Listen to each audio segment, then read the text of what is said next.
Welcome to Music Forever, a podcast by the New Horizons International Music Association. I am Irene Cohen.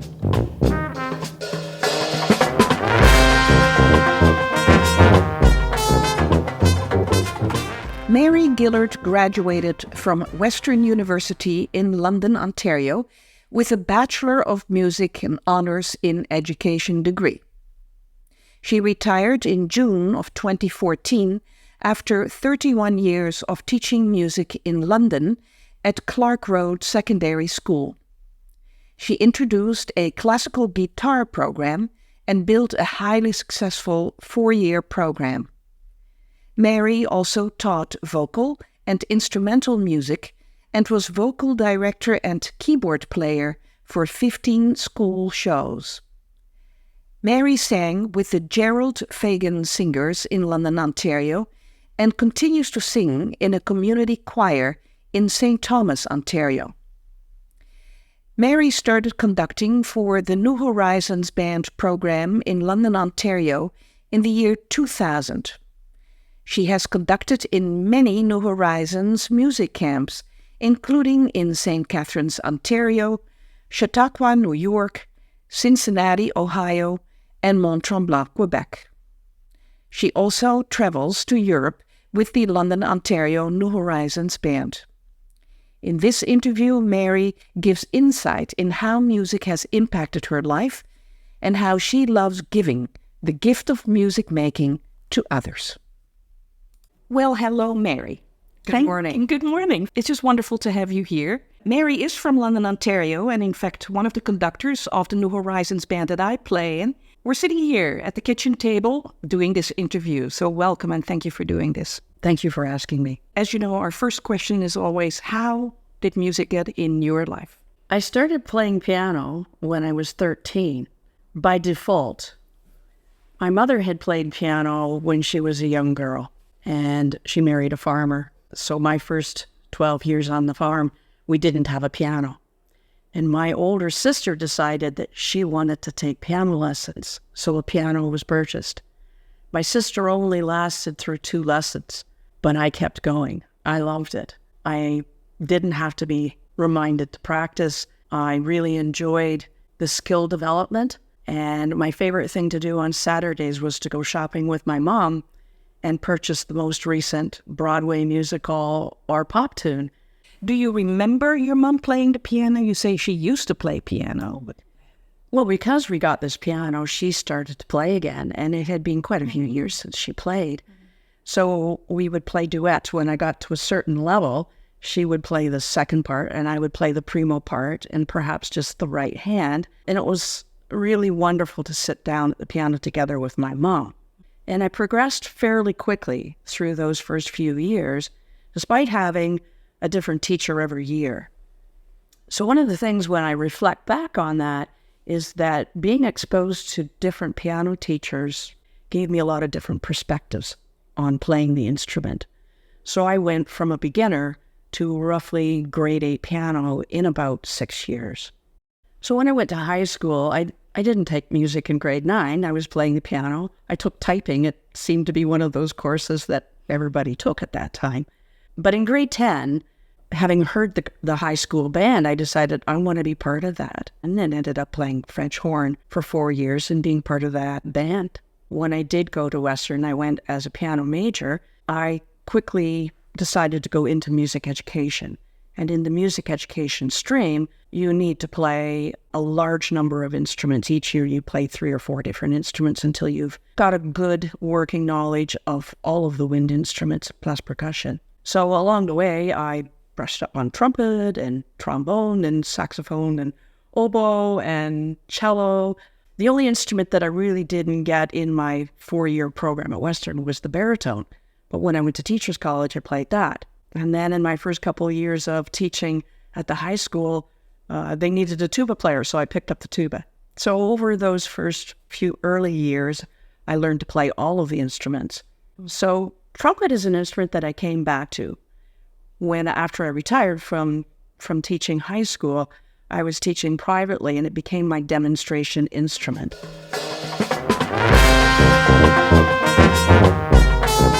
From the time I was in grade 8, I was pretty sure I wanted to go to university.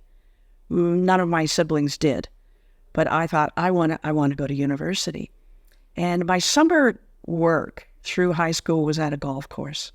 I was a groundskeeper. I cut grass and trimmed trees and raked sand traps. Because of the farming background, I really liked that physical work and being outside. So my two choices were to go into a golf course superintendent program or music at the University of Western Ontario. In my 5th year of high school, we had a new music teacher, and he was a recent grad from the Western music program. That inspired me to really look at my two choices of work on a golf course for the rest of my life or be a music teacher. And I really wanted to be a music teacher. So I was accepted at the University of Western Ontario Faculty of Music as a piano major. Well, following the music degree, if you're going to get a teaching job, you go to Teachers College. Mm-hmm. I graduated from Teachers College in 1983, and at that time, it was suggested to us that we'd have to be prepared to travel. There weren't a lot of jobs.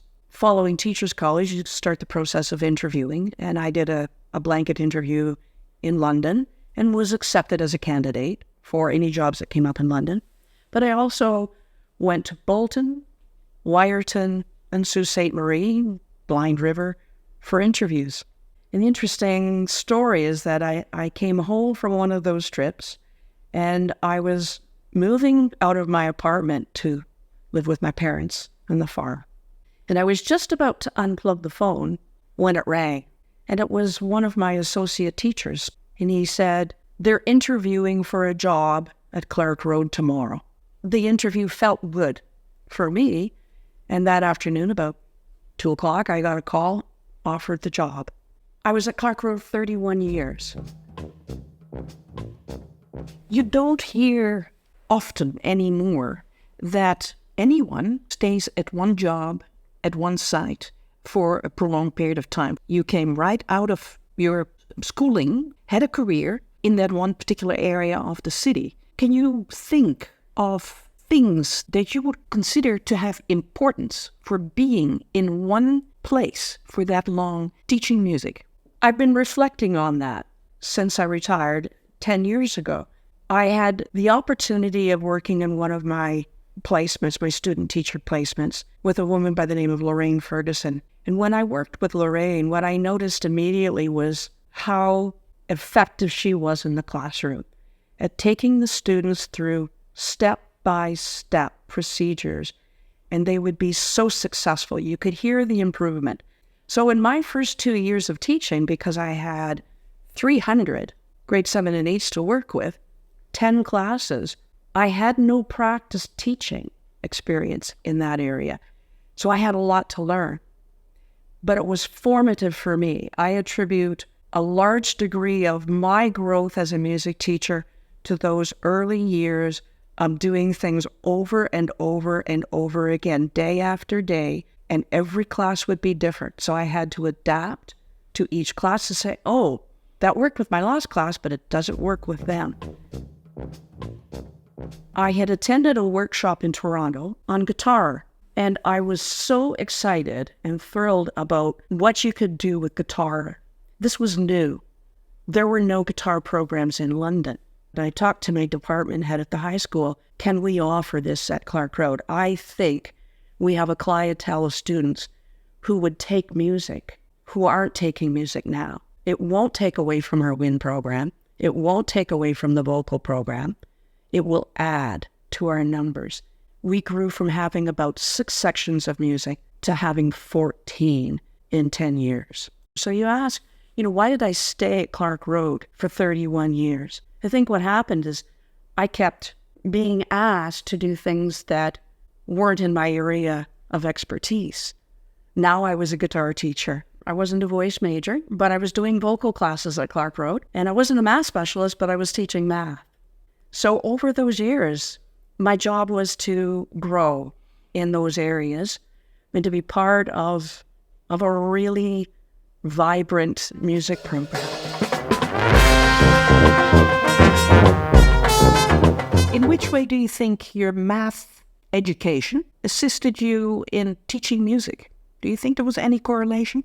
I like math, and I started to like math from a fairly early age. My father probably had a bit of an influence on me.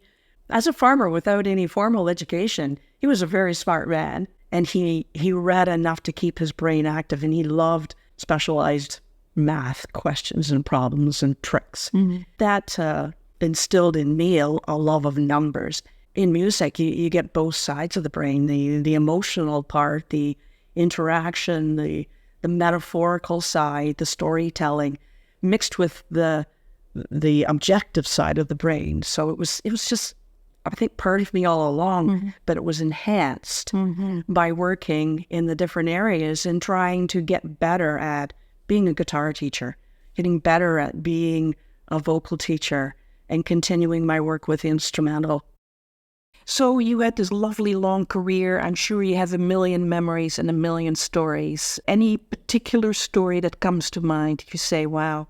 It is difficult to pull out one particular story, but I think the flavor, the essence of what stays with me and makes me feel good is that the confidence that we saw increase in our clientele, in our student base, improved so much. I think in the vocal class, students would come in and off the bat they would say, well, we don't have to do solos, do we? And I always answered that question with caution, because the answer was, yes, you are going to sing a solo, but you're going to be ready for it, and you're going to love that experience. You're going to recite a poem in front of the class. You're going to now sing this little exercise together with everybody. Now you're going to try it on your own. And isn't that going to be exciting? Is in the vocal class, the thing that gave the students the most confidence was being able to stand up in front of their peers and sing. And I think in all areas of the program, students didn't really know what they were capable of. And so for me, it was kind of holding their hand and walking them through step by step by step over months and years to get them to the point where they were so confident by the end and treasured their experiences in the music department. The solo part in New Horizons groups is no different. For some reason, doing that solo seems to be so scary. Obviously, that is not something that just happens to teenagers in a high school. It carries on, no matter how old you are. And for those of us who've tried to play a solo or are playing solos, we all know what that feels like. Tell us a little bit more how you got involved with the New Horizons program. Did that happen while you were still teaching at high school, or did you start that after your retirement? About halfway through my career, my colleague got a call from Mark Enns, who was the conductor, to fill in for Mark. So I filled in for Mark on one Saturday morning, and it was the most incredible experience. The joy in these people's faces. They picked up an instrument and they were playing together as a band, and the beginners were so excited. So following that morning, I said to the supervisor, if this program grows, and I'm sure it will, and you need another conductor, I would love to be part of this. This was a fabulous experience. And it wasn't that long after, a few months after, that I did get the call, because they needed to put a step in between the beginners and the band. The band at that point had grown and improved over the 2 years, and the beginners just didn't have quite enough skill to go straight into the band, so they started an intermediate program. Can you tell a little bit about the New Horizons Band in London and its affiliation with Western University? I was in awe and just amazed at the stories that people would tell about their experiences. Some of them had had health problems, some of them had lost spouses, or they'd heard in some strange way about the program, but they got involved. And the connection with Western was wonderful, because Western University provided this incredible facility, space, and we had the place almost to ourselves on a Saturday morning, which allowed for growth in the program. The other aspect of the program is that the university students who are in the education program get an opportunity to work in like instrument groupings. So a flute major, somebody who's in education, will work with the flutes on a Saturday morning as part of the beginning and the intermediate program. And I think that's just a wonderful opportunity for the university students to gain some teaching experience And it's also good for the adults to work with a younger person who's very enthusiastic and has much to share. It is very enriching and a true community outreach for the university as well. So, Mary, you have participated in a lot of camps with the New Horizons International Music Association. The first camp that I participated in was Brock Music Camp in St. Catharines, hosted by the London folks. I believe they asked me to do something with guitar and something with choir. So I said, sure, I'll do a little beginning guitar session. And we loaded up 14 or 15 classical guitars from the school, took them down to the camp, and I offered a session to folks who had never played classical guitar before. And it went really well. We were able to play at the final concert some little 3-part pieces from the Renaissance period. And I did a choir at that camp, and I loved the whole experience. I was exhilarated by the energy that people had. The age range, there are a lot of older folks, and you see them walking with canes and sometimes wheelchairs and walkers to get to the rehearsal. But when you stood in front of them, they just looked like kids to me. Mm-hmm. And they were so happy to be there. And by the end of the camp, they were playing so well. A lot of us have, and still do, wonder how much preparation there is for a conductor to participate in band camps. A lot of the time spent in the classroom prepares you for that. I think the first choice for me is to choose music that's going to fit the group. So if it's a choir, I need to be thinking about how many people I might have in the group, the mix of men and women, and to have options of how I can use that music accessible for the group and enjoyable for the group. If it's band, it's picking music that I think people will enjoy and, again, suit their level. Here you are in front of a group of people, you lift your baton, and you have no idea what will come at you. Is that correct? There is a certain anticipation. Some of it is just, am I going to be able to do a good job here? Am I going to be able to articulate what I would like to hear them do?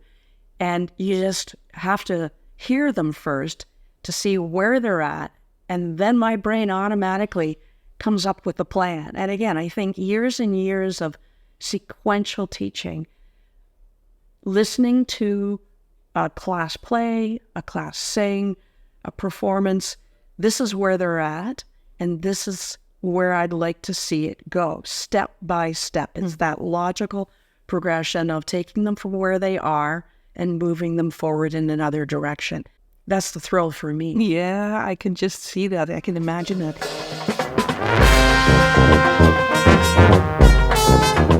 You have become sort of the go-to person for being the vocal specialist, besides directing an entire band, or to do any sort of vocal fun experiences. I'm thinking of Tremblant, where in the evening you have led some sing-alongs, which is a more relaxed way to sing rather than being in a formal choir. The number of people who feel comfortable going into a choral program during camp has really grown. The interest has grown, and I think that you actually have been a large part of that. You get a lot out of people singing during a camp. It's really remarkable to see.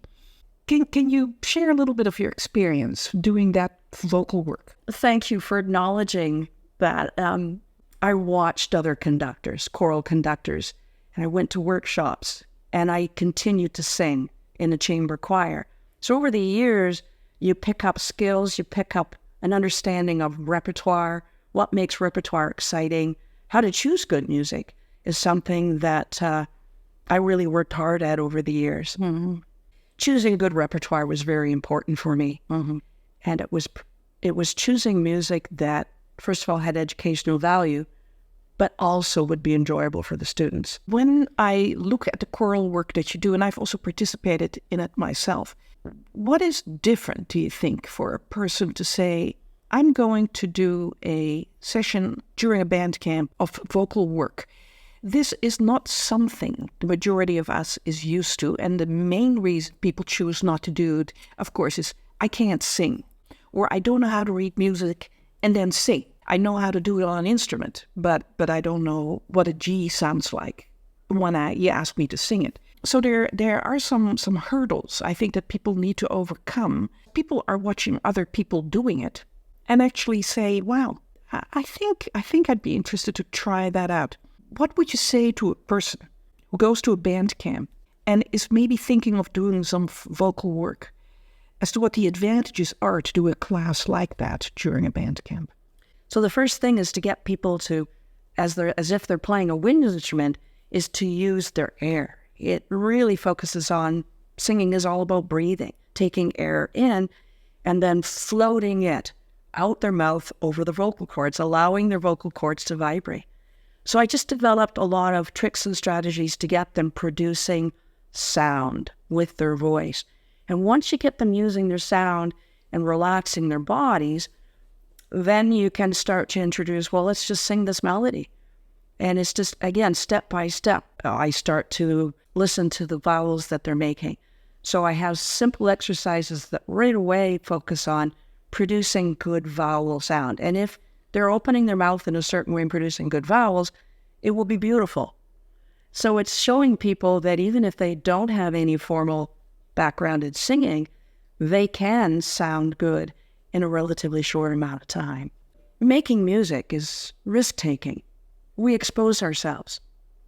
But it's often been noticed by students that it seems like a bigger risk to open your mouth and sing than it is to hide behind an instrument. When we're playing an instrument, we're holding that instrument. The instrument is a thing we're blowing into or through, or we're hitting a drum. But when we sing, it's our soul. We're exposing ourselves. And it generally is perceived as a higher risk taking. But when people take that chance and open their mouth and trust that sound is going to come out, and we do it together in the safety of a network of people, it gives us a whole different sense of accomplishment, satisfaction, and joy. Mm-hmm. It's very cathartic. Mm-hmm. It's very healing that I can sing. Yeah. Mary, you're going to be at the Cincinnati music camp, I should say, because there's also going to be a string program this year. And that is going to be in the beautiful Lawrenceburg Center in Cincinnati. You're going to be conducting a band. I don't know which one, actually. Is it intermediate or advanced? I'm doing the advanced band this time. Yeah. Last year, I had the wonderful experience of working with two other conductors with the intermediate group. And I'm going to be doing a little ukulele course, too, for blues. And you're doing choir again? Yes. Look forward to meeting some of the same folks, and hopefully there will be some new folks who will take the chance. Yes, so please, participants to the Cincinnati Music Camp this year, when you're listening to this podcast, think about these wonderful opportunities. Don't be scared, just join, have fun. That's what this is all about.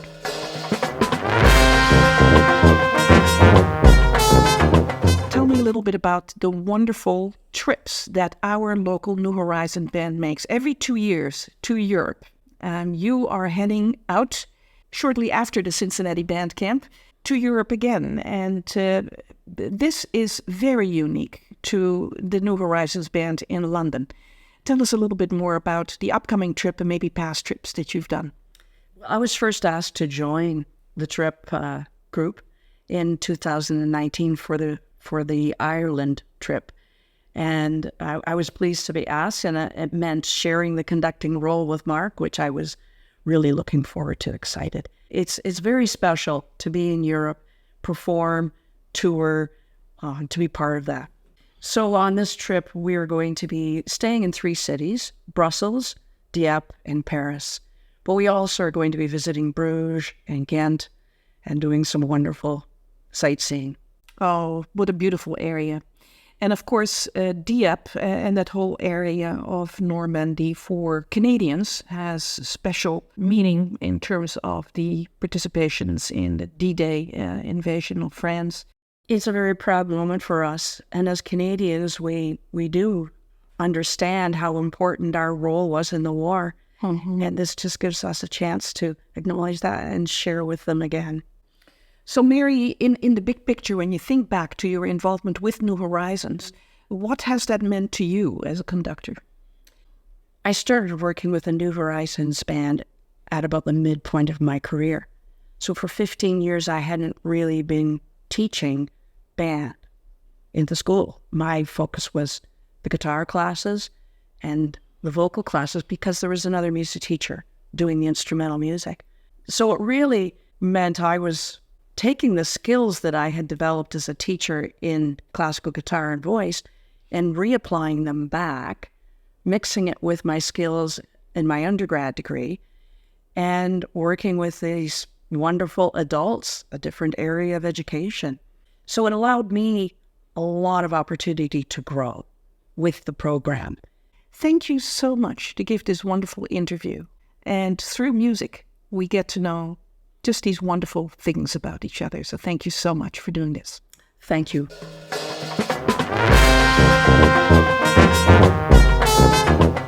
I would like to thank Mary Gillard for doing this interview. If you would like to find out more about the New Horizons Band in London, Ontario, Canada, please go to music.uwo.ca and click on the New Horizons Band tab. Music for this podcast by Mary Riddle. Swag on.